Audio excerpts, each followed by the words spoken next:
Oops. This If this beginning of the capsule history of reentry. our progress teaches us anything, it is that man in his quest for knowledge and progress is determined and cannot be deterred.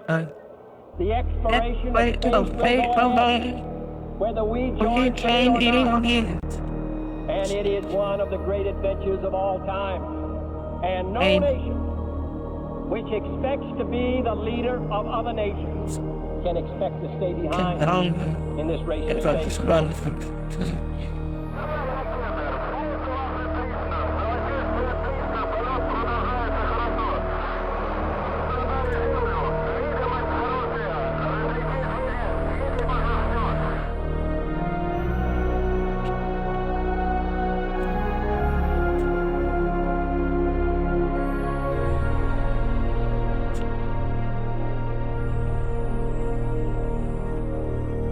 We choose to go to the moon in this decade and do the other things, not because they are easy, but because they are hard.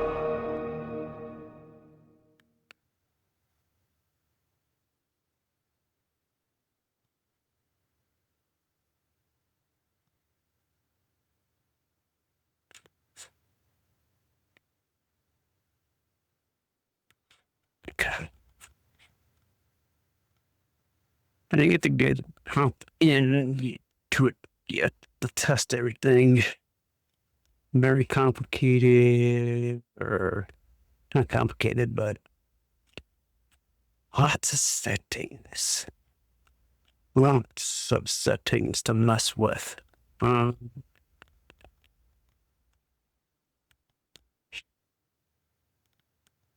mean, I did turn this to ultimate because that was off, and then I was iffy on this render in window gear.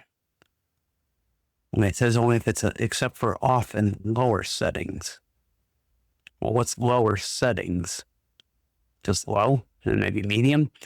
So I set it for ultimate to see what happens. So then I assume that means you can turn this one on. But they kind of say you should turn the lights off on the inside so you can like see out the window. I don't know.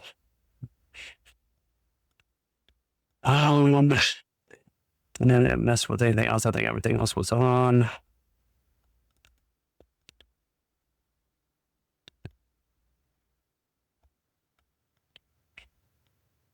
I did not change any of my controls, which looks like you use a joystick and stuff, possibly. Or definitely. I didn't mess with realism. Switch over, later and it will let you draw a keyboard.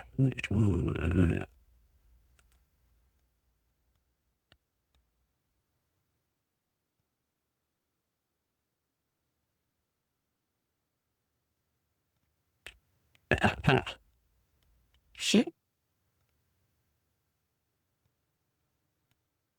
I don't know.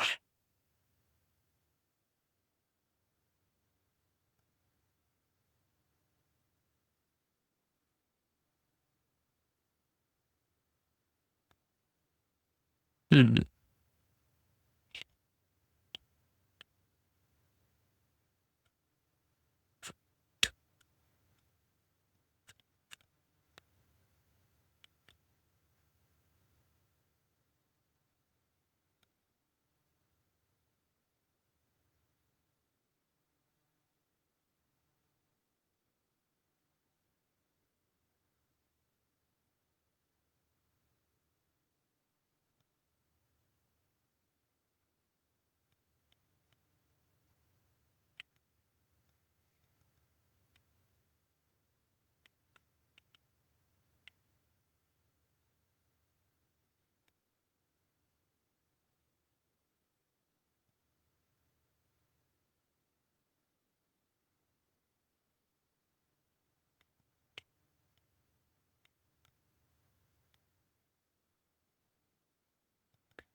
Uh,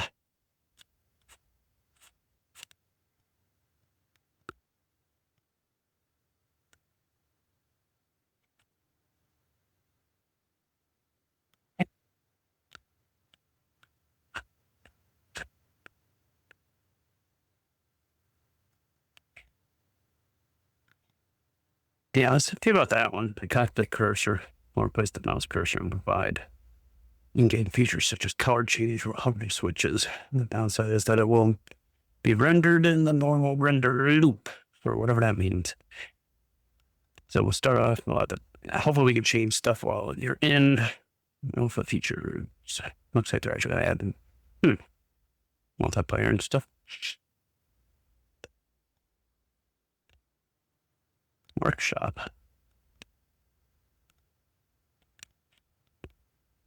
Career. Academy. Web, space, alright, Academy videos, YouTube. Okay, so it's not like what? It's not training missions?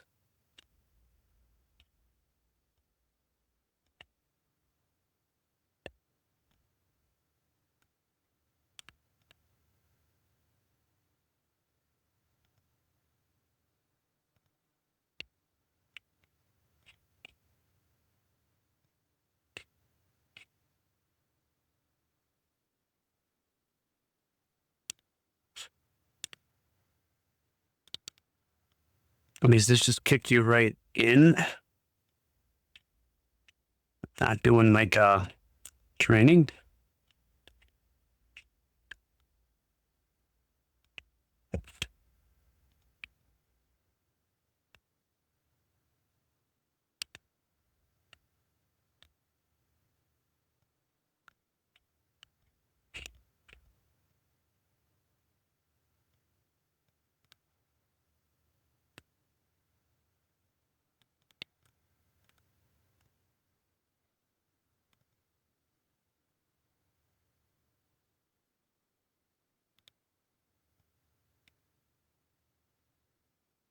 Okay. Well, where's lesson 2? Maybe it goes 2, 3, 4, 5, 6. I guess.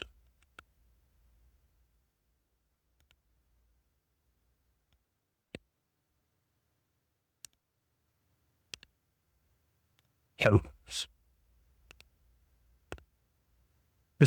Okay, it is a tutorial. We'll teach you the basics of the Mercury cockpit panels, some of the internal systems, and how to navigate around the cockpit.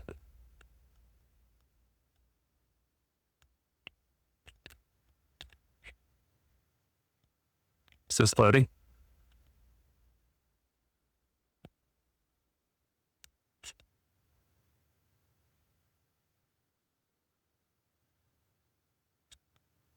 Yes, it is.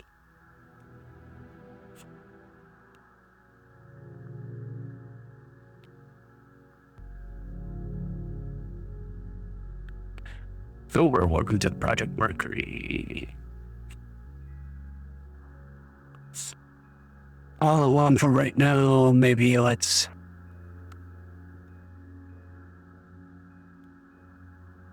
do that. Maybe. I'll leave that paused. Ep.01 of Project Reentry. My name is Patrick, and I will be your instructor here at the Academy. Roger. You are currently sitting inside the Mercury space capsule on top of the Mercury Redstone launch vehicle. The LV is what will take the space capsule into space.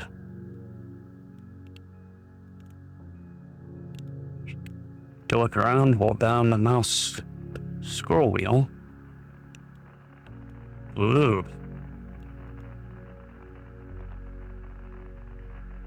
Notch mode, huh?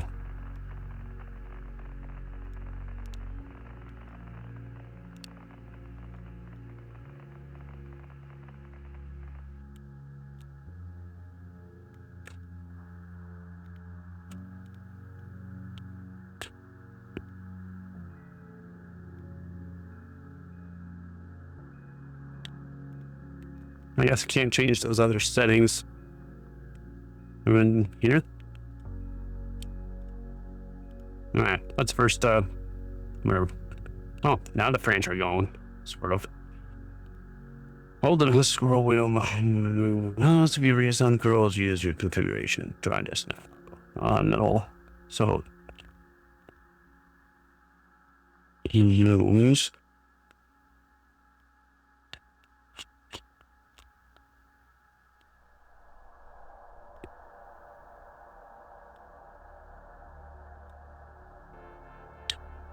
Then we're gonna have to mess with the frames. Got it. You can move the camera around inside the cockpit by using the arrow keys.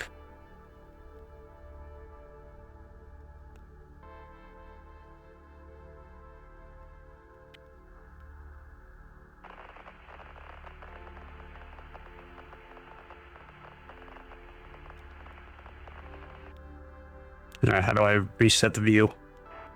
You can toggle the view selector by pressing V on the keyboard. Pressing any of the view buttons will move the view camera towards the selected viewpoint. Try this now.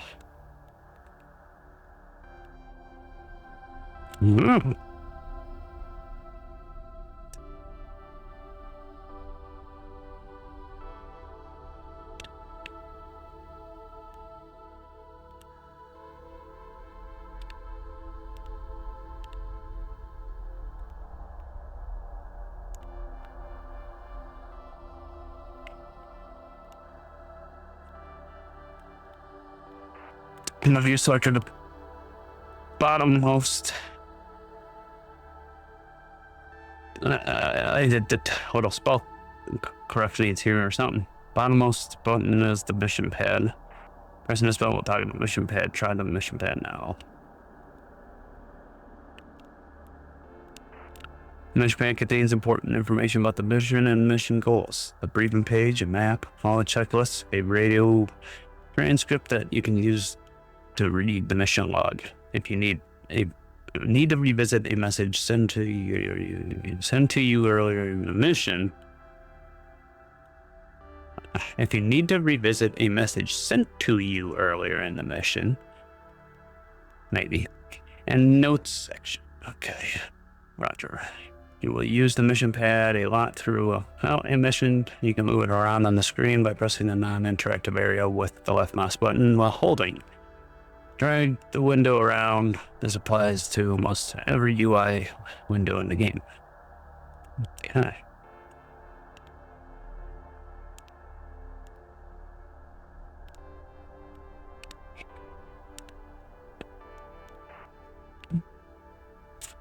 Toggle off the mission pad so it is hidden, and then pressing C.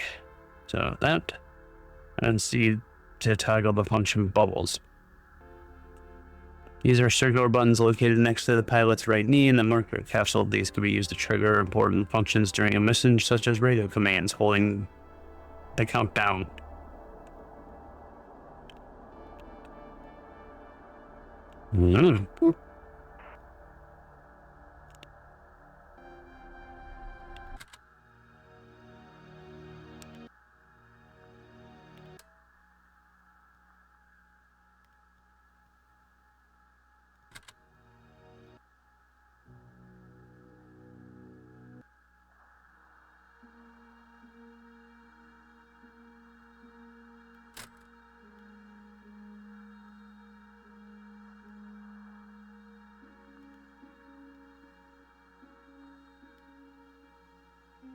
Scroll that.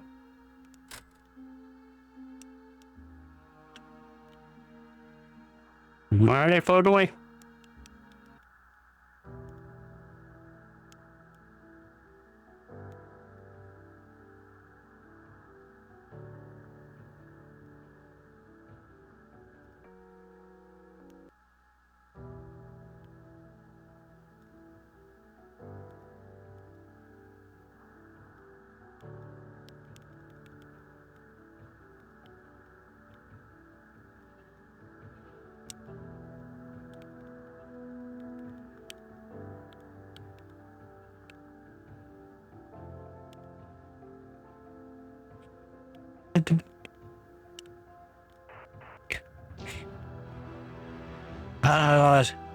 Press the C button to toggle the function mode next to the pilot's right knee, and the disk can be used to show where that's just commands, holding the countdown, etc. Over your temperatures are fine. Thank you. You will occasionally use these function bubbles during a mission. The same button C will also toggle the current objective window.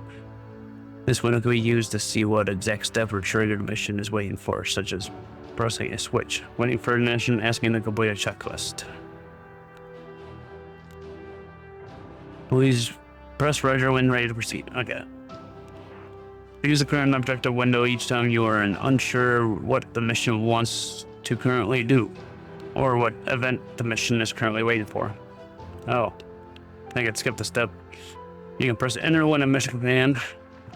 What you are currently reading appears during missions to close the message instead of pressing the Roger or rewind button with the mouse. Try pressing enter now to close this message. Alright, let's just take a quick look at the panels in front of you. Use what you've just learned to look around the cockpit, which we did, and then, okay, camera around, arrow keys go through the next instructions. Yeah. Capsules divided in a few sections with different colors. The dashboard's easily different colors on the dashboard to easily know where to look. The left side panel has the majority of the fuses green. Autopilot, altitude controls, and sequencer all brown.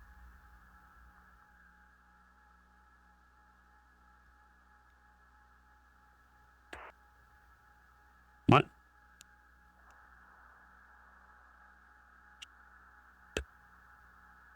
I think they mean, yeah, the fuses is green. Brown is the sequencer. The center contains the essential gauges, altitude information, Earth path indicator, clocks and timers, and the periscope, a device used for manual altitude, reference, and navigation.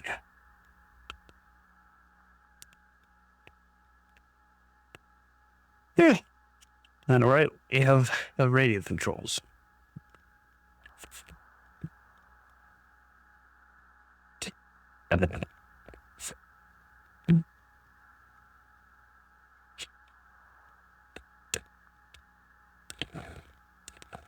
Which are in green. Also, what's that mean, that green box? Don't think so. That looks like temperature. Electrical power APS is yellow. That's still with the hand.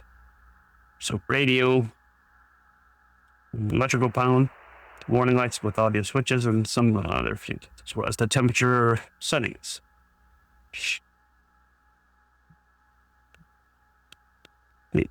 The ECS works in two separate circuits, one for the pressure suit and one for the pressurized cabin. Even though the cabin is designed to sustain life for a few days, the pressure suit is your primary life support and will give you oxygen if the cabin leaks or is depressurized.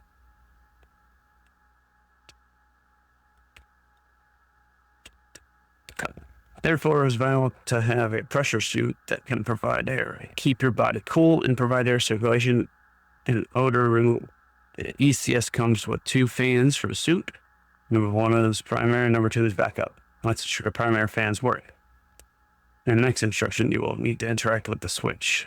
You can do so by moving the mouse cursor on the switch and then press the left mouse button to flip the switch left. Yeah.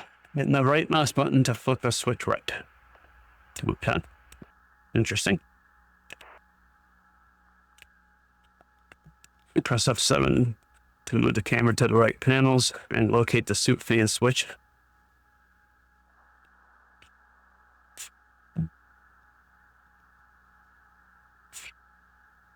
Okay. And suit fan switch. Up there.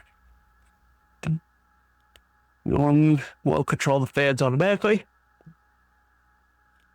You can force the fan to use by setting the fan switch to number 1 or number 2.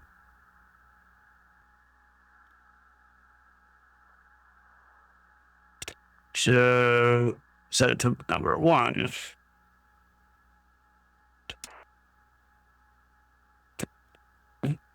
Okay. As you can see, pressing the left mouse button on the switch, flip the switch one step towards the left, leaving the switch in the center position. As the switch has 3 steps. If you would I pressed it with the left mouse button again, it would have flipped to the next step in left direction. As mentioned earlier, the supported spacecraft has a few predefined camera locations to ease your maneuver around the cockpit. These are accessed by the view selector or by using the view select keys for the cockpit.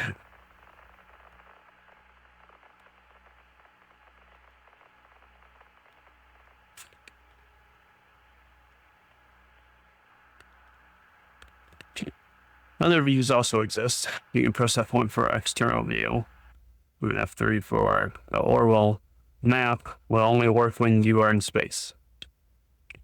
The rockets protect Spyro are armed by a squib switch when armed. The isolated battery can power your limit, arming the squibs to essential is essential to jettison and separate parts of the rocket. Arm the squib now.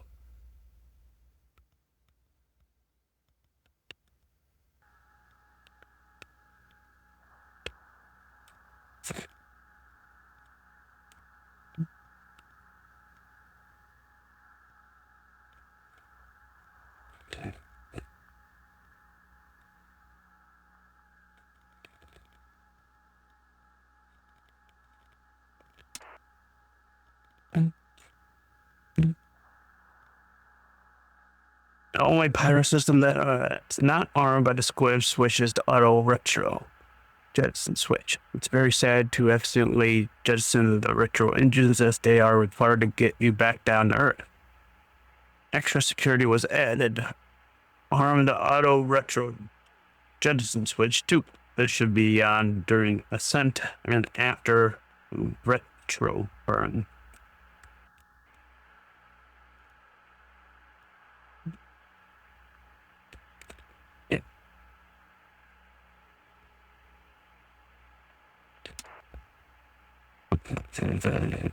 Trying to what a retro burn is. And also, I understand what during ascent, that means to go up.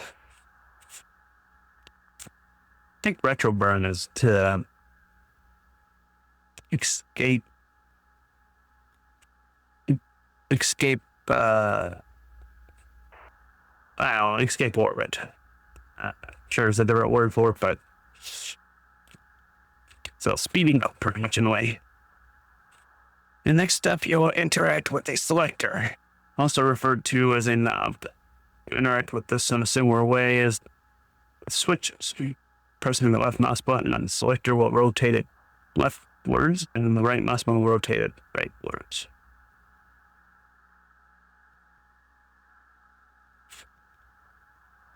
We'll fix the frames. Oh no, can I like save it like right here?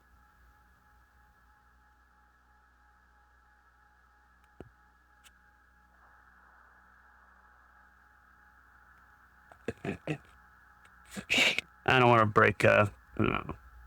It's not possible to save right now. Save state is disabled during powered maneuvers. Okay, so yeah, I don't think I can. I got to just deal with the frames for now. It's a fast daytime cycle, apparently.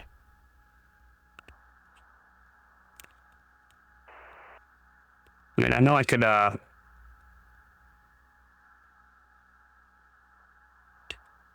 could already do something like that, but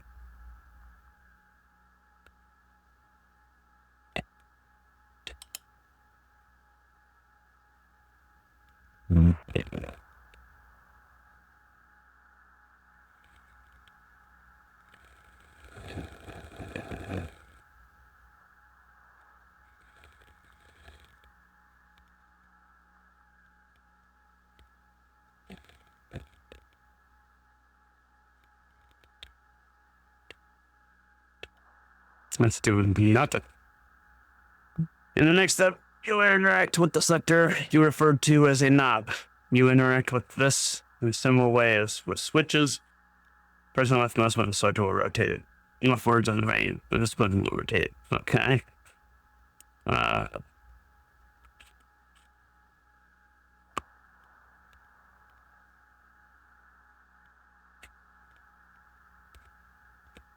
The capsule comes with 3 sets of low batteries. The main battery is standby and isolated. Squibs are connected to the isolated battery. Let's ensure the isolated battery is working by checking that the voltage is over 28. Rotate the DC selector to ISO and check the voltage on the DC voltmeter.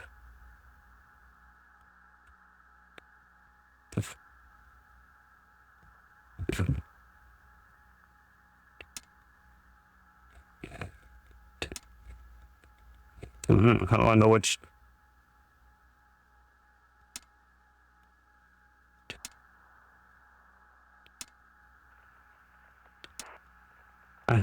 Save it.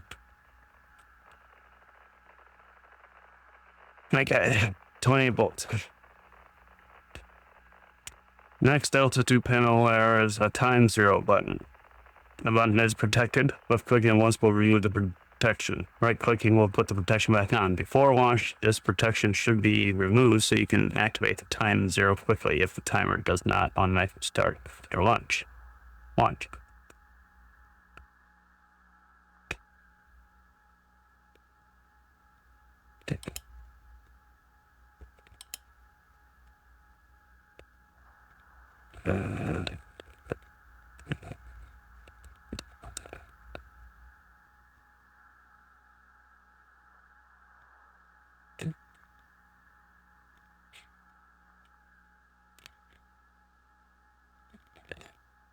You know, it's not letting me right clicking now, but before launch, this protection should be removed so you can activate time 0 quickly. The timer does not get started after launch. There are multiple buttons similar to the time 0 button. All are protected. Keep in mind that triggering them will lead to an irreversible action. Alright, so I can.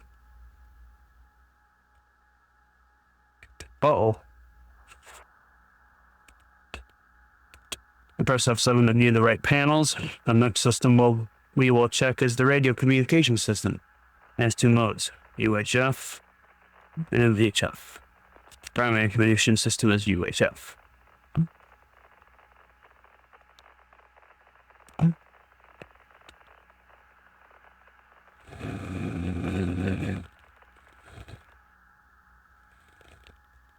The capsule was equipped with 2 UHF systems. They are identical except the primary high-powered one is using a booster to amplify the signal.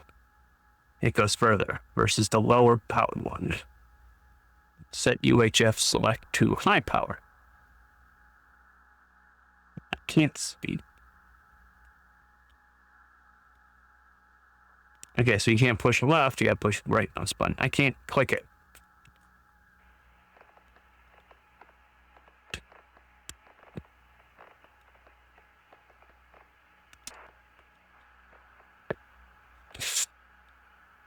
You get switch between them using the transmit switch located next to the UHF select switch. Transmit is currently set to UHF.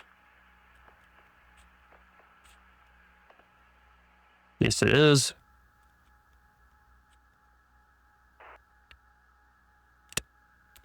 Press C to toggle the radio command menu. This menu is used to send messages to the ground, and they is visible just below the dark green radio. Control panel, those electricals.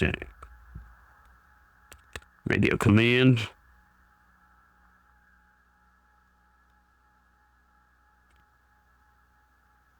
It's not on anything.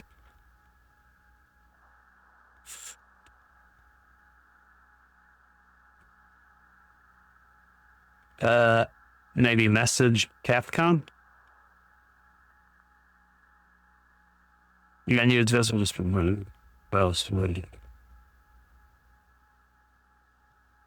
Oh, maybe I don't. Click the radio check and wait for a response from the ground. Or we read you by 5 on UHF. We read you 5 by 5, whatever that means. Let's also try the low-powered UHF system. Set the UHF select to low power.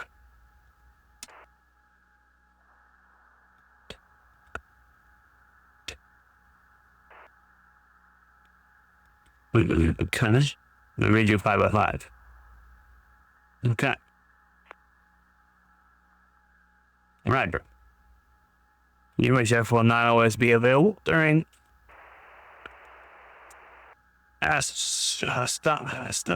estimeric, whatever, atmospheric entry. We will jettison the antenna, so we will need to use a HF switch transmit to HF to ensure it works.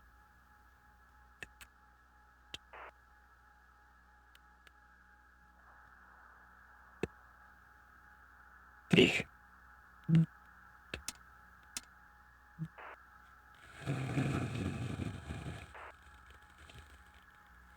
10. Press M to view the mission map pad. This can be used to check mission details, map, radio, and even rank your own notes. It also has a checklist that can be okay. Yep.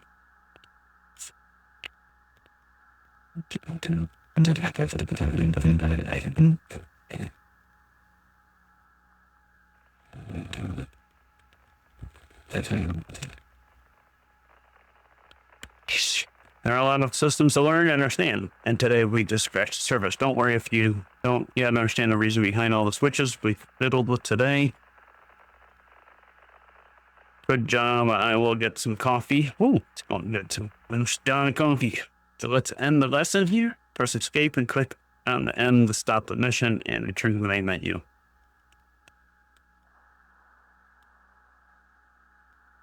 Okay.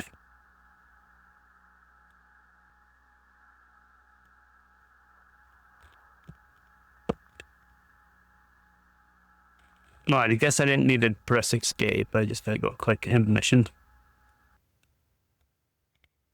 Okay, let's mess with some stuff. Let's try medium.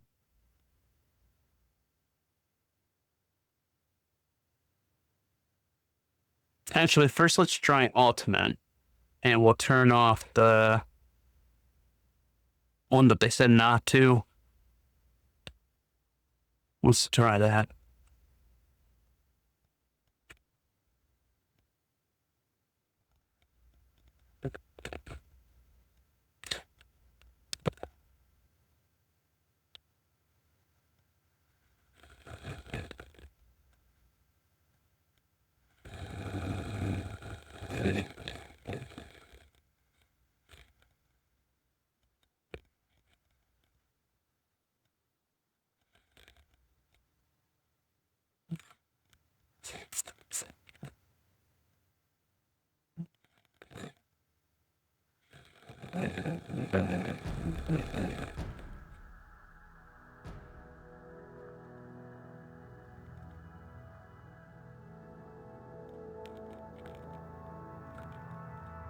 You know, I didn't really do anything.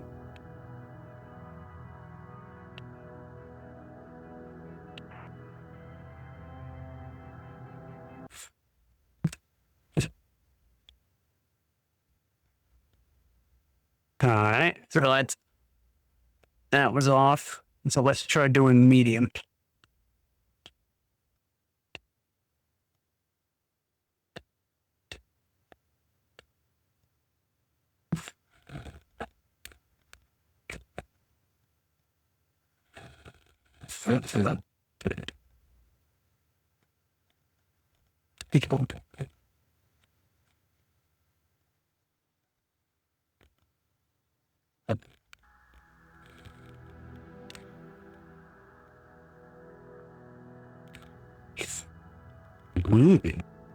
And it's giving us some frames.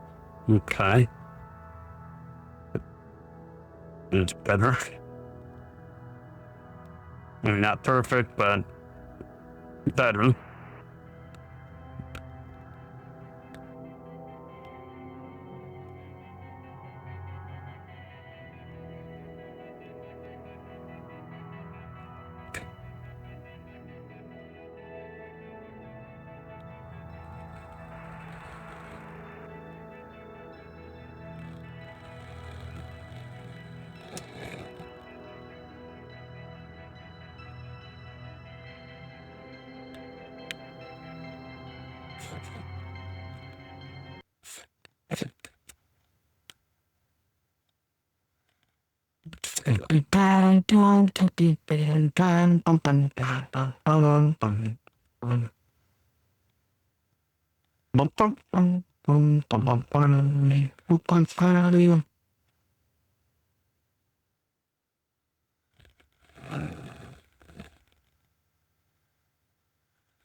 I should set one on the lower settings, except off, and then turn this on. Okay, so yeah, and I'm off. Let's try duo, since apparently it's probably it seems to be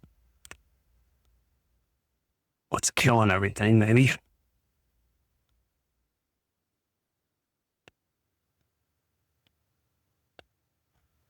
Just want to see how many more frames I can get.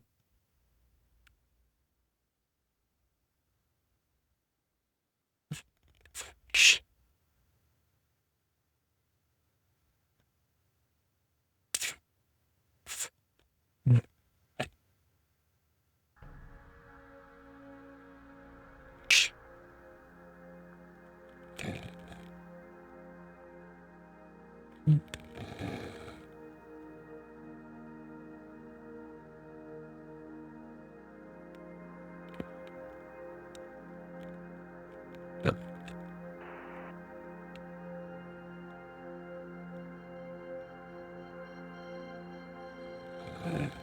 Right.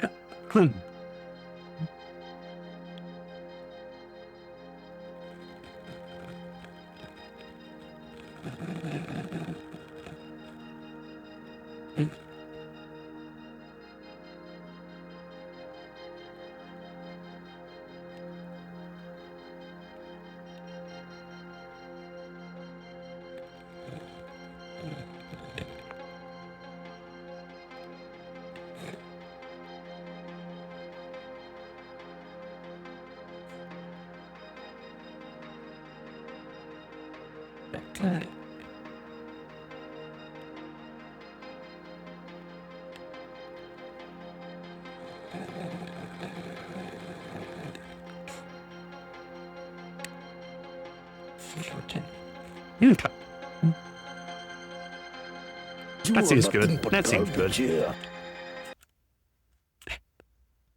Whatever. Whatever, dude.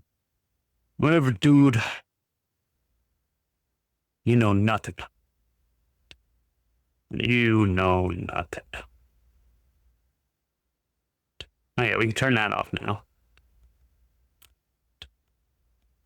Career. Complete Mercury Lesson 2. In this lesson, you will go through all the steps required for launch and ascent. Luckily, the ascent is an automated process, but emergencies can happen, so your task is to monitor all the gauges periodically while being prepared for an abort. Launching.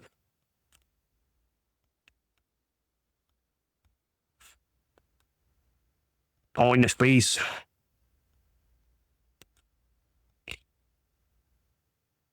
The junk cache, isn't that around line?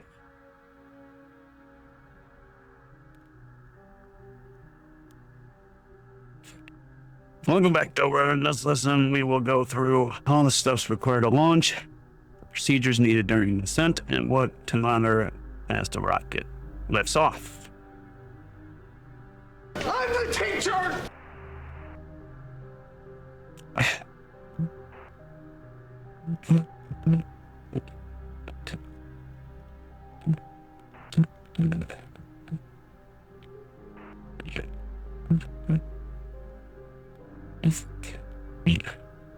Is she?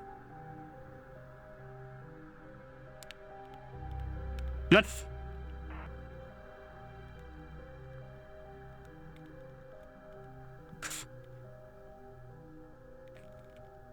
Okay, note taken. From now on, I recommend you complete each of the academy lessons twice. Once to get an overview and twice to build on that overview. Ascent is an automated process, and your main task is to monitor the instruments periodically while being prepared for an abort or to take over control manually. We are currently 20 minutes away from ignition, with plenty of excess time to go over some details. However, just to be sure, I will teach you how to hold the countdown manually. Okay. Press the C button to toggle the function bubbles located on the right side, just below the green section of the panels.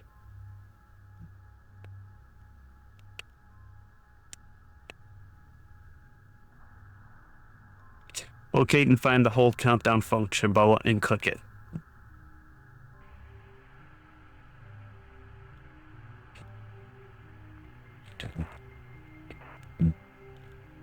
Over holding countdown. MCC requesting countdown hold.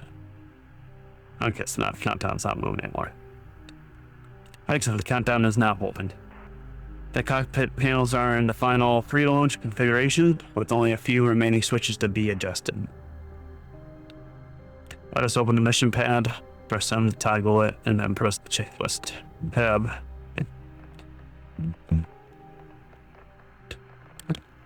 Press Roger when you have it open. The checklist tab of the mission pad contains all the Mercury checklists needed during a mission. We currently have 2 checklists to complete before we can send the full internal power and the final checks.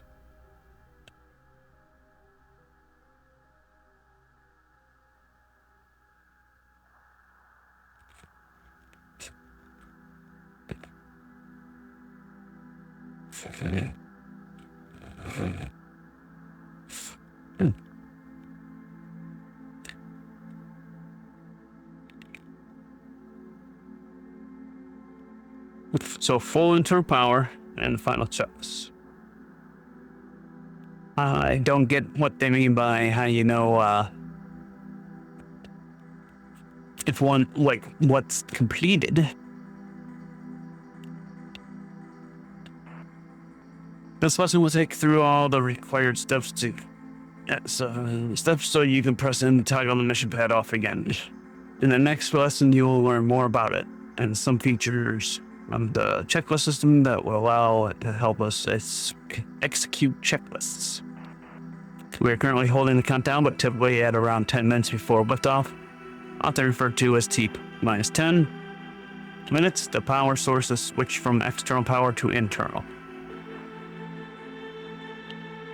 The rocket is currently receiving power through an umbilical connected to the launch pad. This is to avoid consuming power from the internal power systems, batteries, before the mission even starts. Take a look at the panels in front of you and try to locate the DC amps gauge. It is on the right side of the periscope. Press Roger to highlight it. It's like this, right? Yeah, DC amps. This is the DC amps gauge. It shows the current amps consumption of the internal power system. Yep. On the left side of the DC amp gauge, you can find a DC volts gauge. This shows the DC volts of the internal power.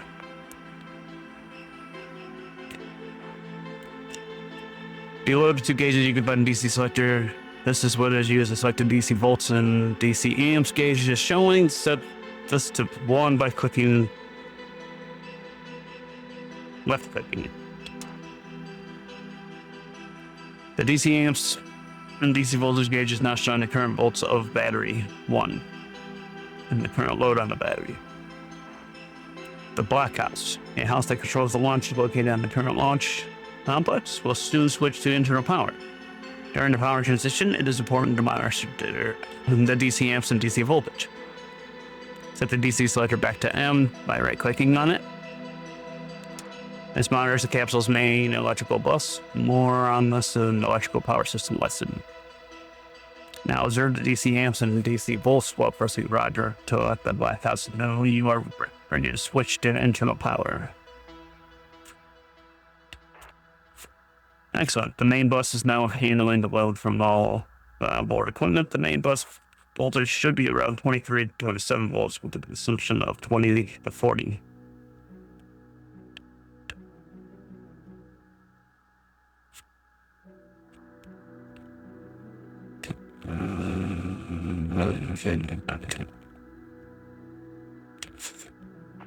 You have not checked the main bus voltage and lows of that answer the DC sector to 1. This means battery 1. I should read about 23.7 volts and amp should be 10 to 20. Check battery number 2. Okay, it should also read about the same thing. Okay, check number 3. The SBY1, SBY2, and ISO are currently not having any load, so amp should be 0. However, they should have volts. Let's check. Set the DC selector by SBY1.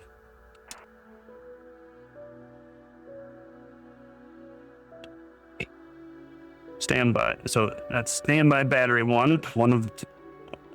One of our 2 backup system batteries. Check that its voltage between 23 and 27. Yes. So check standby battery number 2. Yes, same thing. Then set the DC selector to ISO. ISO stands for isolated battery and is mainly used to power something called the squibs. We will cover the squibs later. For now, ensure that the isolated battery has a voltage of 29. Set the DC selector back to main. Well, it has more than 29. Oh no, that's 20. And then that's okay, set 29. Back to main.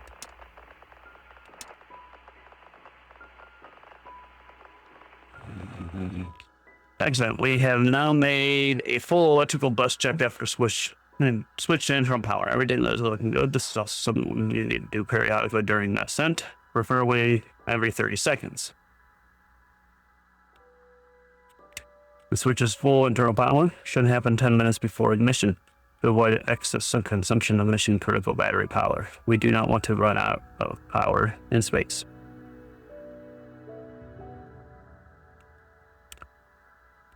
The switch to full internal power should have, okay, so that's maybe that's by them. I will now teach you how to resume the countdown again. Press C to toggle the function bubbles. Okay, and press this to resume the countdown. Okay, you on it? Right on it. MCC, please resume countdown. Yes. You can use the alpha keys to a time cycle. Next, we will use 1 for normal time, 2 for 2 times, 3 for 5, and etc.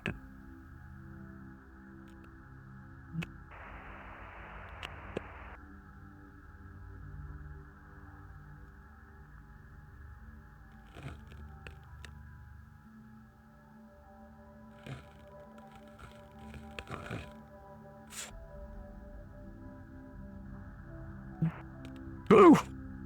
That was close.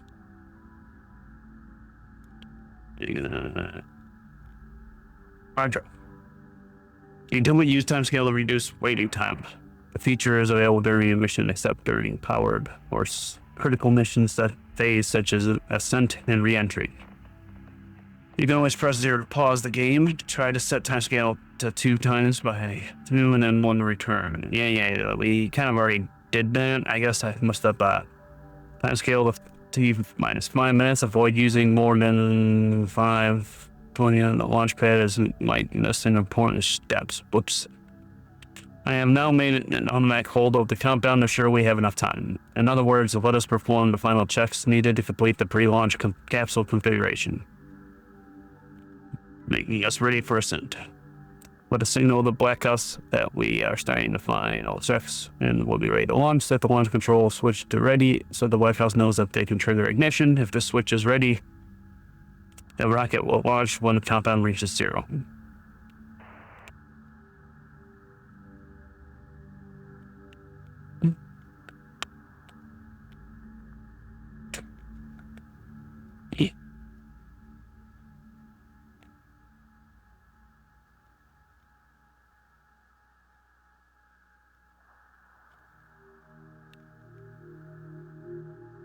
Where'd it go?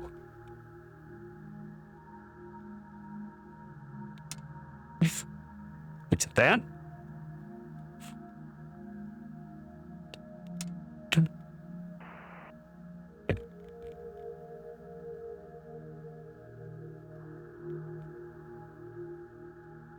Complete panel configuration. What did it say? I need the... Hello? Whatever. This was green. That's not the button.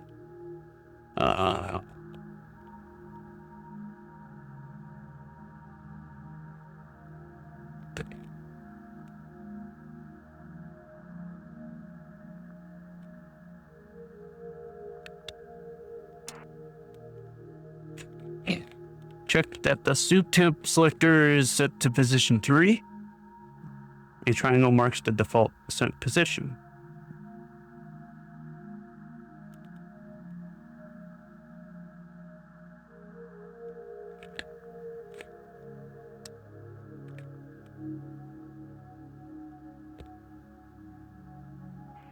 A triangle? What? Oh, that triangle. Check that the cabin temp selector is set to a position 3 as well. Check that the inverter temp selector is set to position 3.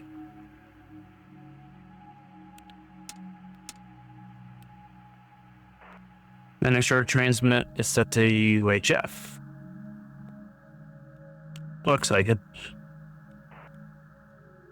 With the transmit switch set to UHF, make a radio check by pressing the C.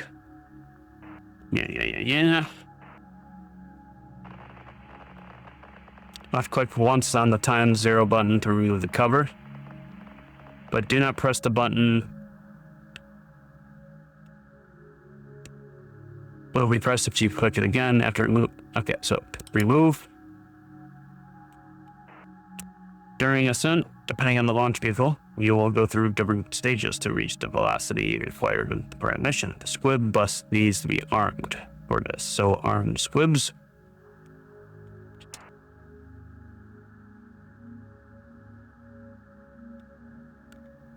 Arm the auto retro squibs. And special squibs use jettison, blah blah blah. You need to be armed in case of an abort. We do not want to arm things if an abort happens.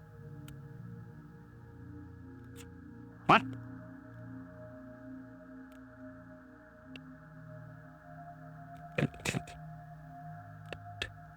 Excellent. We are now ready for ascent. Before we continue with the countdown, let us go through the ascent procedures.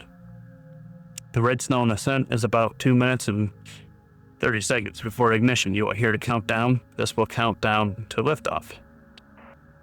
After this, the engine should be ignited and the rocket will start to climb. Immediately after liftoff, we need to first monitor that the mission timer start. And if it does not, you need to quickly press the time 0 button to manually start the timer. Okay, well,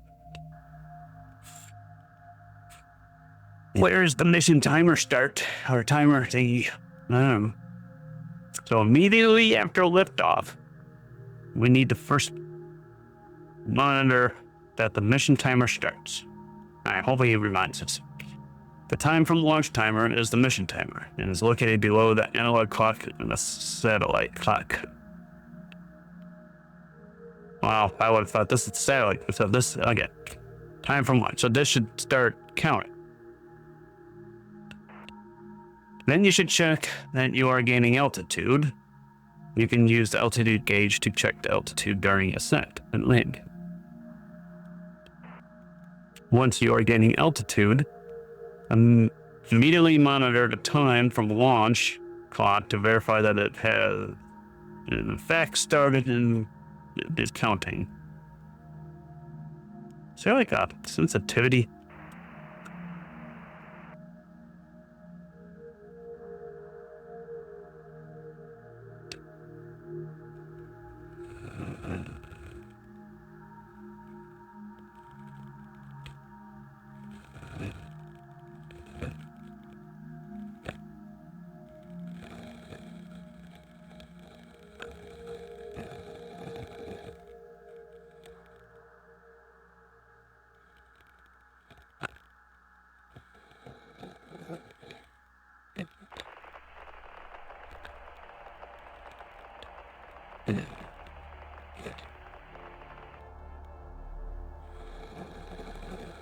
Sweet. That's better. Once you are gaining altitude, immediately monitor time from launch clock, which is this time from launch. Verify that it is in fact started and is still counting. The abort light on top of the sequencer panel needs to be monitored continuously, as best as you can. If it is illuminated, it'll immediately toggle on abort by pulling the abort handle. You pull the handle by pressing Ctrl-Alt-Z. Press Roger when you have found the abort light.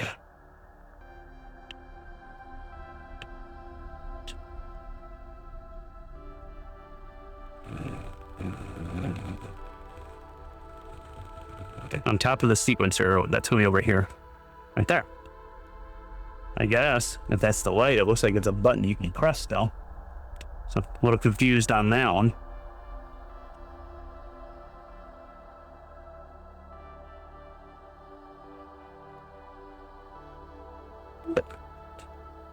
So hopefully that's the light.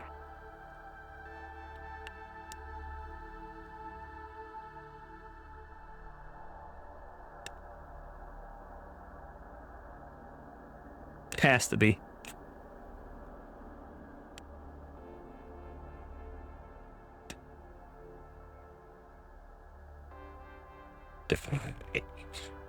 During the climb, use the window to ensure visually that you are heading upwards or along the horizon.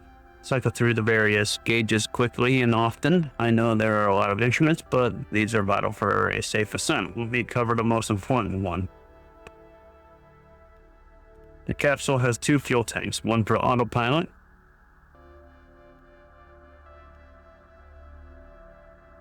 and another for the manual control. The control fuel indicator should stay 100% for both auto left and manual right.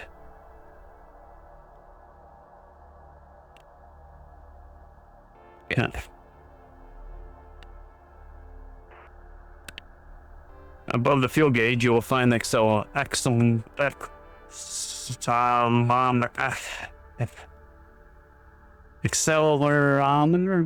whatever. G-forces will build up when accelerating. This will usually climb up to 5 or 6 during ascent and as high as 12 to 16 during re-entry.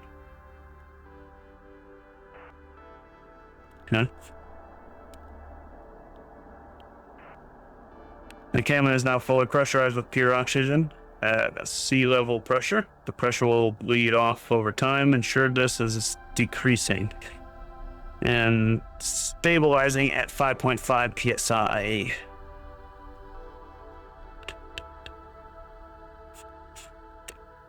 The environmental control system will maintain this at 5.5. This can be seen on the cabin pressure gauge. Well, it's not there, it's higher than 5.5, but the pitch program will automatically pitch the rocket along the ascent path. Ensure this happens by checking the pitch needle on the altitude indicator. It will move from 90 towards 0. Depending on the mission profile. The capsule has 2 oxygen tanks, one primary and a secondary. He says it's patrolling them automatically. When the primary tank is empty, less than 10%, it will switch to the secondary.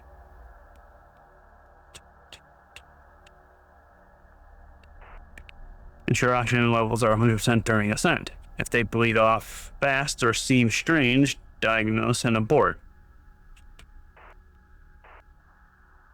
You have enough oxygen to breathe for about 24 hours.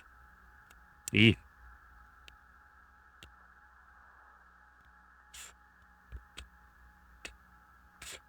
healthy battery shows 24 volts. As we did during the internal power electrical check, select what battery to monitor using the DC selector. Yep.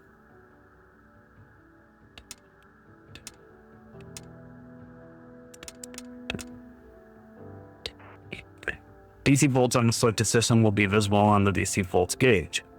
Cycle through the volts of all the batteries to ensure they are above 24. We already did this.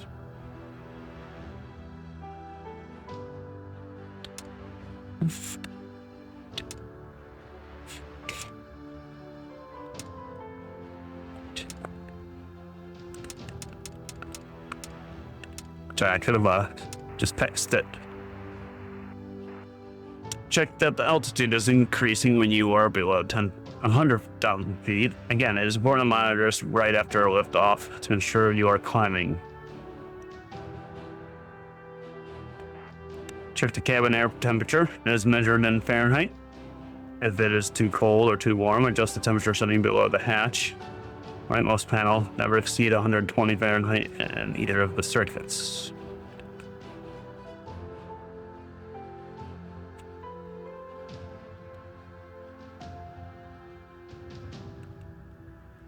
Did I mean this? If it is too cold or too warm, adjust the temperature setting below the hatch. Has to be that one. The rightmost panel, never exceed 120. So, cabin temp, yeah. I don't know what they meant by hatch, though. I wouldn't call that. There's a hatch on them. Maybe that's the hatch. Beats me. The sequencer indicators to the left of the main panel will glow based on what stage you are in. White means that it's not processing. Orange means it's processing, or something is in need of attention. And green means the step is complete. Well, that's confusing. Orange means it's processing, or something is in need of attention. Well, how are you supposed to know if it's processing versus it needs attention?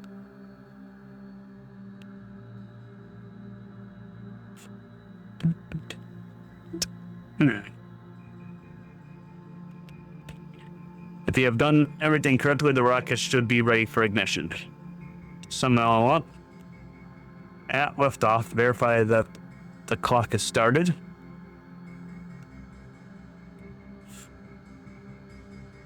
And that you are increasing in altitude.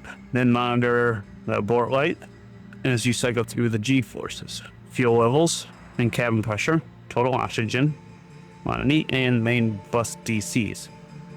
Volts. I am now resuming the countdown. If you need more time, feel free to hold and resume manually. Use timescale to lift off.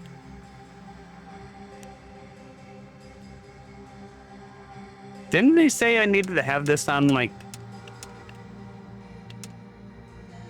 ISO during liftoff?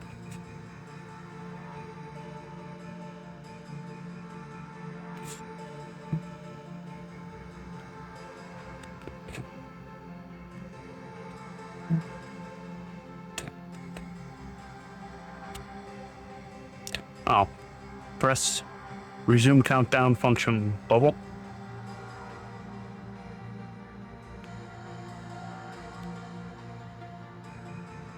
Already did.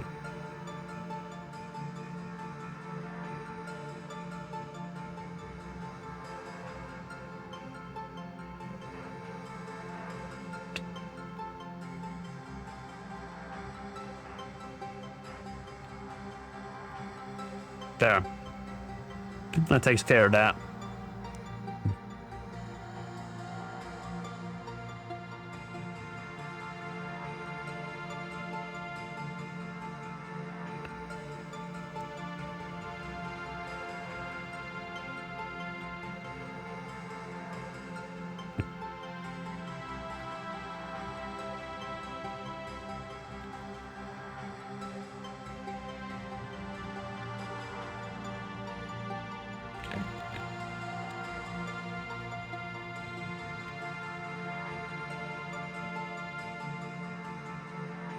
What am I staring at?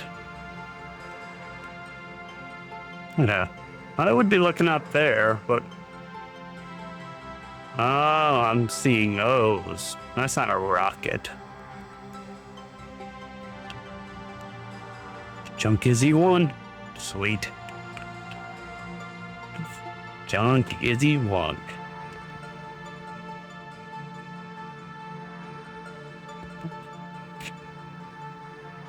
Okay.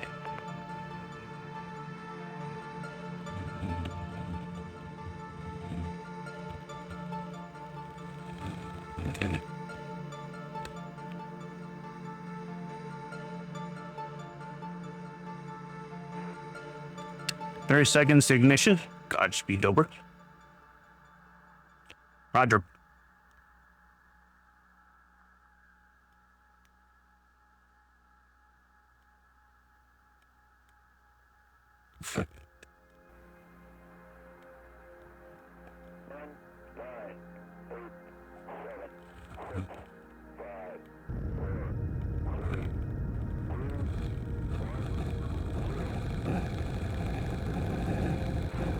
All right, lift off and the clock has started. Yes, sir. Reading you loud and clear. Check if this counted, then verify that the rocket is gaining altitude. Yeah, it's counting. And it's gaining altitude. Use the window to ensure visually that you are heading upward or slowly pitching towards the horizon for the rest of the ascent. Monitor the key instruments. Let's take a quick round together. Check that both fuel tanks, auto and manual, is at 100%. Yeah. Check G-force to find the 6 Gs.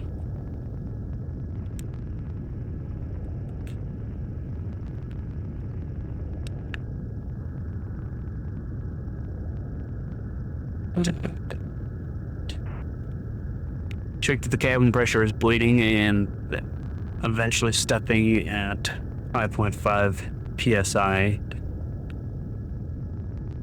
I guess. Monitor the pitch program. The rocket should slowly line itself towards the horizon. Check the total amount of oxygen. O2. Pressure is holding at 5.5. Cabin holding at 5.5. I understand. Cabin holding at 5.5. Check the main DC bus and rotate the DC selector. Every 1 minute and 30 seconds while checking all the batteries. Then return it back to main. Oh.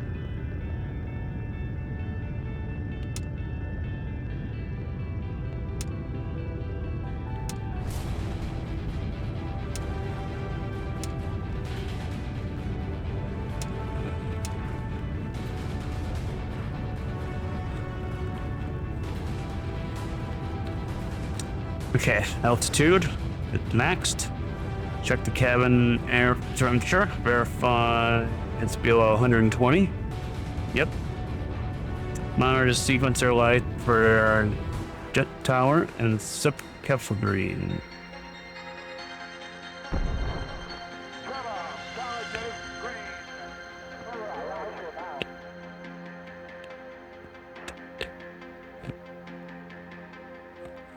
Roger. Gas step is green.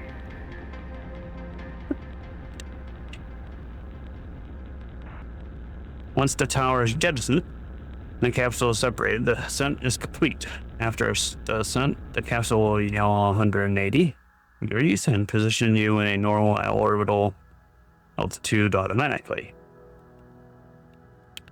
Excellent. Great job today. I recommend rehearsing the ascent using the Redstone free flight mission, and bonus points to you if you manage to detect that the third battery failed during the ascent.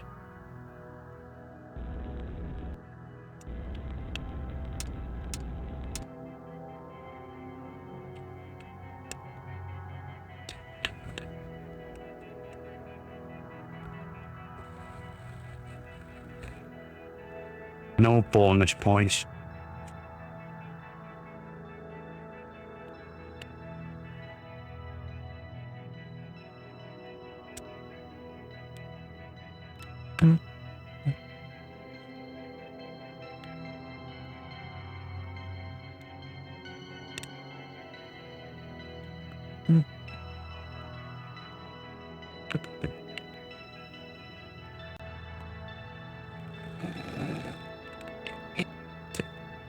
Awesome. Good job. This concludes the ascent lesson.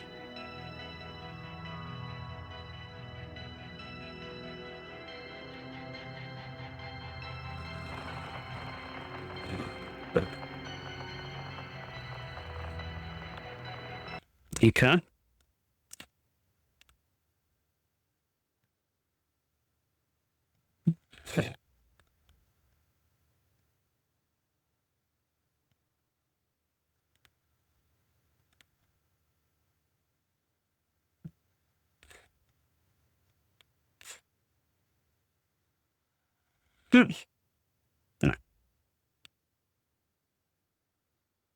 Interesting. Very interesting.